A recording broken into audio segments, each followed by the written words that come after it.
What's going on, everyone? Welcome to the Pride Detroit YouTube channel. I'm Meko, joined by my guy Morgan here. And Morgan, we're back with another All-22 film study. Last week, we looked at DJ Reader and kind of just broke down everything that he does well and how that can really benefit the Lions this upcoming season. Today, we're going to look at Carlton Davis and do exactly the same thing. Look at what he does well on the football field and really try to break down for our audience just what he does well on the football field, because I feel like a lot of people are going to look at Carlton Davis's box score, they're going to look at his PFF grade, and they're not going to be very impressed. They're going to feel like we didn't get that much of an upgrade maybe over Cam Sutton. But I think if you dive into the tape of this player, there is a lot to like about CD3. Yeah, and I love that name, by the way.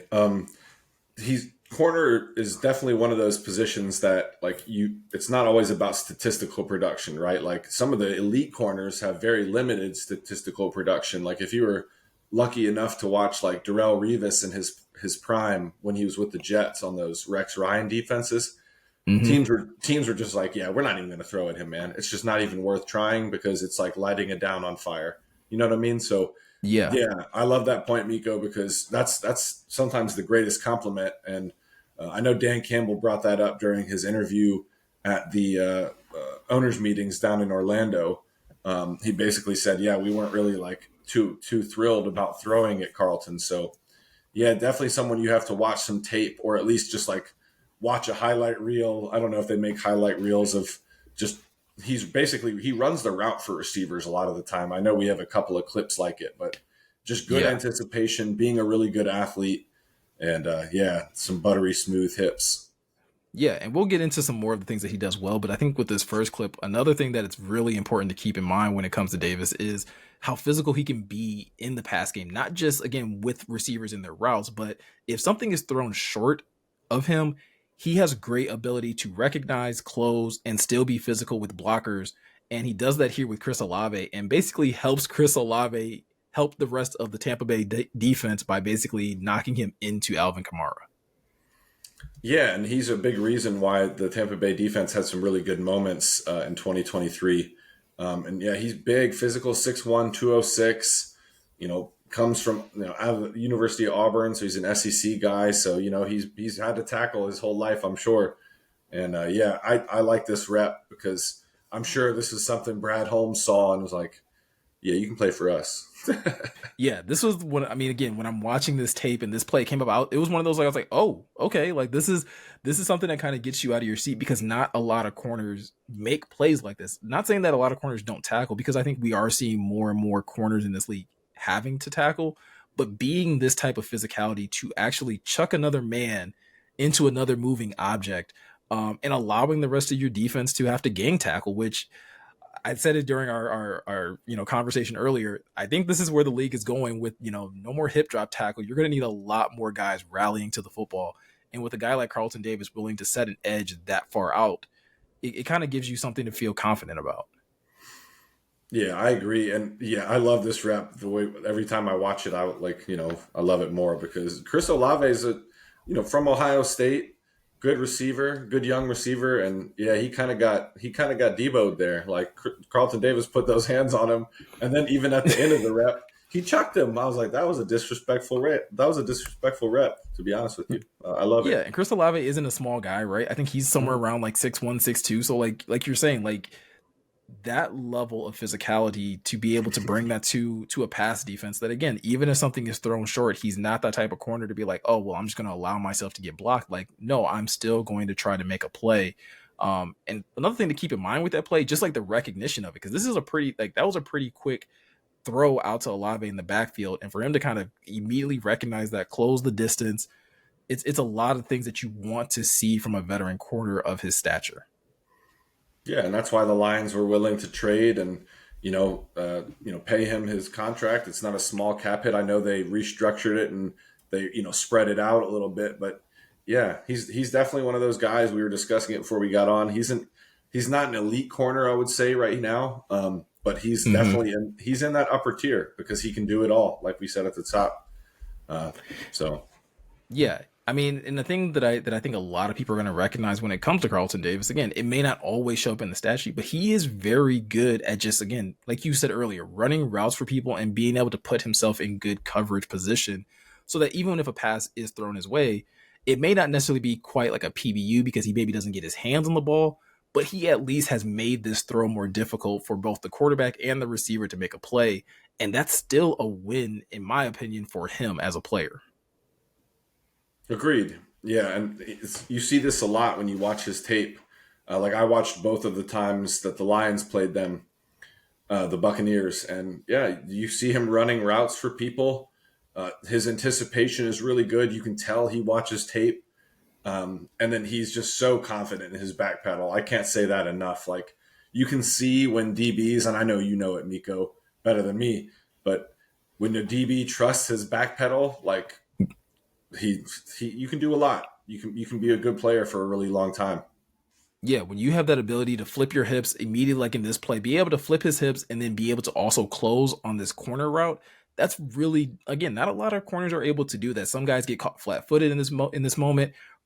CD3 shows really good fluidity, being able to just make that slight adjustment and still be able to usher, Rasheen Shaheed here to the sideline. And Derek Carr has a really difficult time trying to make this throw. Yeah, and that's just excellent footwork, and that's such a huge and underrated part of being a cornerback for people that don't really aren't really familiar with the position. Is like your feet have to be like God tier. Like, and I stand by some of the greatest athletes on the planet are cornerbacks in the NFL because you can't touch these guys. Some of them, a lot of them nowadays have Olympic speed. Like if they didn't play football, the Jamison Williams, the Tyreek Hills, they'd be in the Olympics or running track somewhere, like being paid to run. Yeah. And can't touch them. Gotta stay with them. Is when you're in man. It's just a crazy position to be in, and yeah, CD3 is definitely one of them dudes. Yeah, and I think again to your point about not being able to be physical, like that's another thing that he does really well in that route, right? Like he never has to put his hands on Shaheed at all during that whole thing. He helps squeeze him to the sideline. Again, reduces the window that the quarterback has to throw in, and that's not necessarily going to show up in the stat sheet. Yes, it'll go as an incompletion, and he may get credited for the fact that like, hey, that was a target that he didn't give up a reception. But again, like there's no other way of knowing that unless you watched the tape, unless you understood what did he actually do on that rep to cause that type of incompletion. And it's just again really good technique in that way. Yeah, it's something that you have to really understand what you're watching because if you don't, you're like, oh, that was just like a blah throw by Derek Carr. Like, no, that was Yeah. just a really good job of Carlton Davis understanding where he was on the field, their tendencies out of that formation. I'm sure, that's part of watching tape and understanding down and distance, like, oh, they like to go to this concept out of this formation. And we talked about it before we hopped on. Sometimes you gamble. You're like, I think he's about to run this out here at like 8 yards. I'm gonna put my foot in the ground and go. And Yeah. that's how you come up with PBUs and interceptions. A lot of the time when these guys get their pick sixes, it's because you gambled and you won.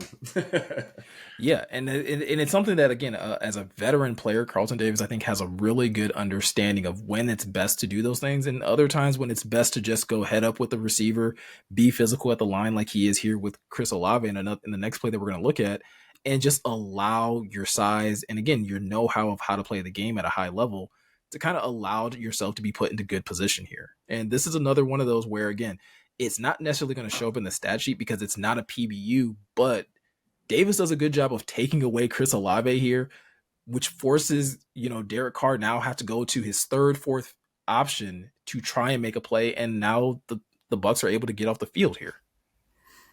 Yep. And it's one of those reps it's not going to show up to your point, but it's a great rep. And if you watch the film, you're like, oh my gosh, that was a really good job by Davis, because I do think he's early in this progression for Carr, but he runs the route for him. He's in his hip pocket, smelling Davis's breath.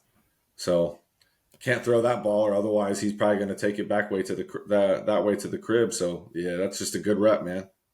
Yeah, and again, if we had the other angle, or if I included the other angle of this clip, like you would see Derek Carr go through his progressions. And again, like we keep reiterating, these are things that aren't going to show up in the stat sheet. But again, being able to force a quarterback to go to their second, third, potentially fourth read is still a win for the defense. And if they have to go to a check down, Well, at least you now put other players on this defense in prime position to make a play, where linebackers or possibly a defensive tackle or another safety has to come up and make a play. But Carlton Davis at least did his job of not giving away an easy reception here to Chris Olave, who clearly looked like the first option. Yeah, and they do a pretty good job of, rushing the quarterback. He gets out of the pocket, and this probably should have been caught for a first down, but guys with the number 46 aren't always going to be the best at catching the football. It's just a general rule of thumb. Look, not everybody can be Kyle Juszczyk out there, right? Like, Yeah, not exactly. everybody can have golden hands like that. But Yep. again, like there's another way of looking at this too, right? If you want to say like, hey, this is just the entire defense kind of bailing Carlton Davis out or helping Carlton Davis, you're not wrong in that assumption either. Like, but both things can be true. The defensive line could have definitely made this throw more difficult, but the fact that again, Derek Carr couldn't just hit his back foot, make a read, and make a throw also goes to the credit of the corners to be able to have such sound technique and be able to make, these throws more difficult.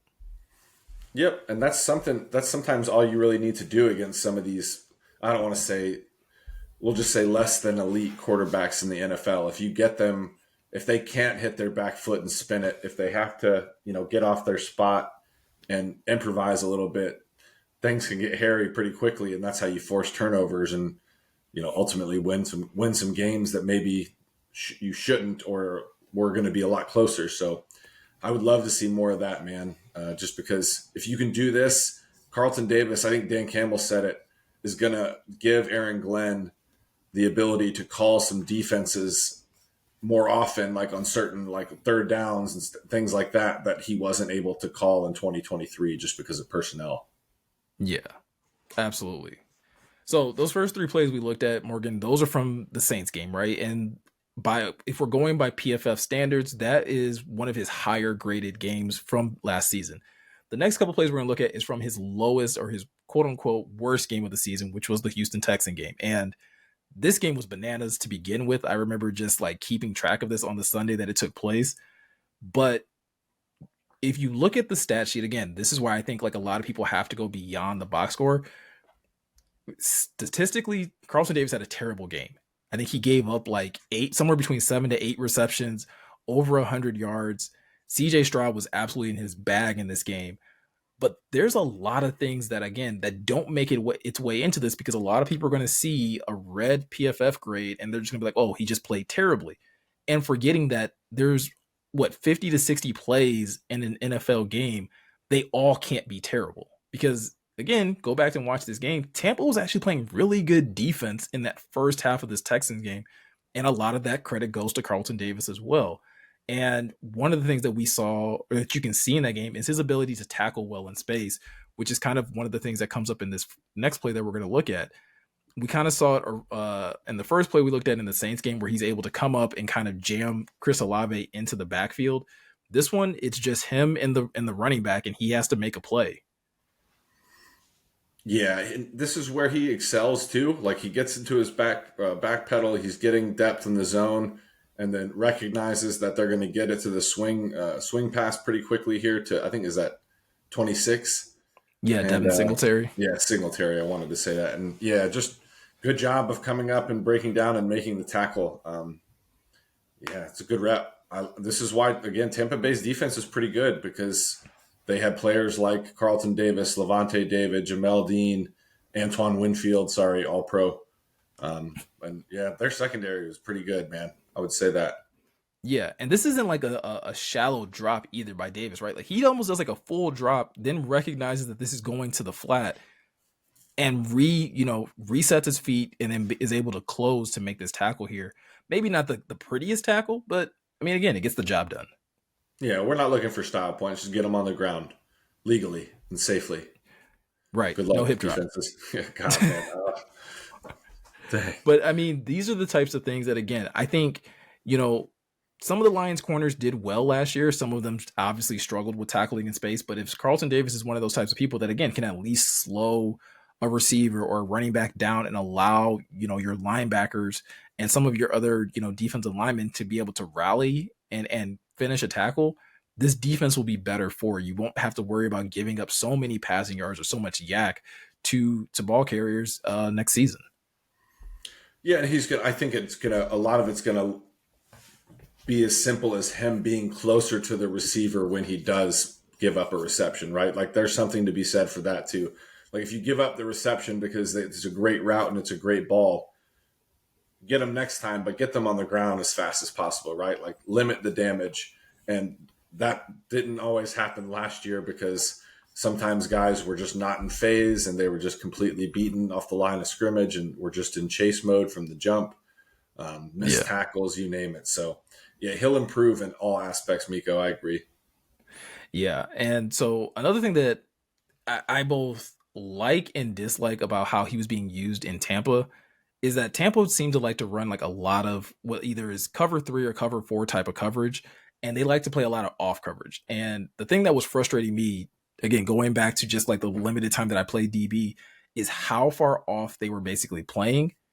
And again, this can both be to your benefit as a DB, but it can also be to your detriment if an offense catches on. In this play that we're going to look at here, it plays well into Carlton Davis's favor because he's about again 10 yards, probably a little more off the ball here, and it makes it easier for him to be able to read and react on this corner route. But one of the reasons that this was one of his worst games is because they put him in a lot of these types of positions and eventually the Texans just started running shorter routes of him. And he was already starting to backpedal and basically like the receivers would cut these routes off. But in this one, it's a deeper corner route. He does a good job of, again, something the same thing he did to Rasheen Shaheed against the Saints, recognizes it, ushers John Mechie to the sideline, and basically takes this throw away. Yeah, you see it time and time again when you're watching the tape. Is he's just so good at flipping his hips on a dime because his hips are inward right now. If you're looking at this, this view towards the middle of the field, and then he sees when Mechie breaks to the outside, and he just flips his hips towards the sideline. It's seamless, and it makes it that quarterback's going to think twice before he lets that one rip because those are the balls that get picked off and taken the other way if you let that thing hang. Yeah, I mean, if you watch this play at the top of this route, like he basically undercuts him. So even if CJ Stroud had thought like, okay, like he's gonna break, like if he had tried to throw this with anticipation, this was gonna be a pick six the other way. I would love a couple more pick sixes next year. That would be beautiful, beautiful thing. I mean, again, with an improved defensive line and with a guy like this, again, manning, your CB1 spot, Lions might have a few more of these opportunities on, come their way next season. We hope so. We hope so. And then we talked about it before we hopped on, but goes hand in hand. If the Lions can create more pressure with 4 and 5 rushers too, like just not blitzing 6, 7, 8 people to get after the quarterback, then it's going to pay dividends on the back end too for guys like Carlton Davis, Amik Robertson, Brian Branch, and hopefully a high draft pick here at the end of next month. So I want to go back to what you were saying earlier when we were, earlier in this video where you were saying like he's maybe not an elite corner, right? But he is someone who is very competent of being your CB1. And I think also going back to what you said, I think Aaron Glenn is going to have a lot more things that he can do with this defense. And I think he'll have a lot more trust in what he can do with CD3 in terms of matchup wise, and at least feeling confident that, okay, like he will limit the damage when he's up against, the opposing team's wide receiver one. Yeah, and it just like you said, Miko, gives you more options. Like when the Lions go up against these teams that have like the S tier receivers of the league, he would have helped. We said that before we hopped on again. He would have helped a bunch against like teams like the Cowboys, the Rams, just because we're not saying he's gonna like Darrelle Revis over there and just take away CD Lamb or Puka Nakua, but he'd have helped a lot more than what they had available in the moment. Mm-hmm. With no disrespect to anyone else on the secondary last year, without getting into names. But yeah, man, I'm excited because he does give the Lions more options, gives Aaron Glenn more options in terms of what he can call and employ on his defense. Yeah. And like I said at the top of this video, these are two games that we looked at, right? Saints and Texans, one of his better games, one of his worst games. I would still employ all of our audience to really go and look at all of his tape or as much of his tape as you can find to see what type of player he is. Because I promise you, if you just look at the stat sheet, if you just look at the box score, it's not going to tell the full story. It is going to tell you like how he is susceptible to getting beat. I'm not saying he's the perfect corner, right? We've kind of made that fairly clear, but I think he is an upgrade.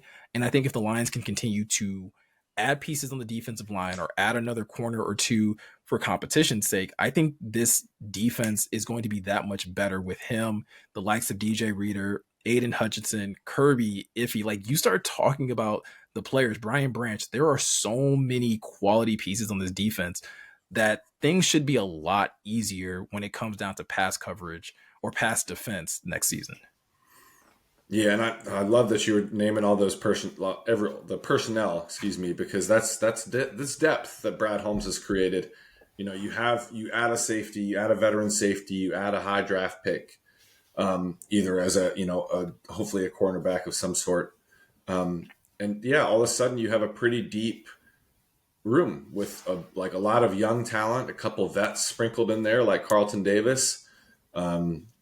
And then some rising players, and it's an exciting group. And if you do draft a corner high, then that's a good room to learn from in terms of you have Carlton Davis, Amik Robertson's going into his, I want to say, 5th year as a pro. So yeah, I'm excited. It's a good room. It's certainly improved, at least on paper. Hopefully everyone can stay healthy.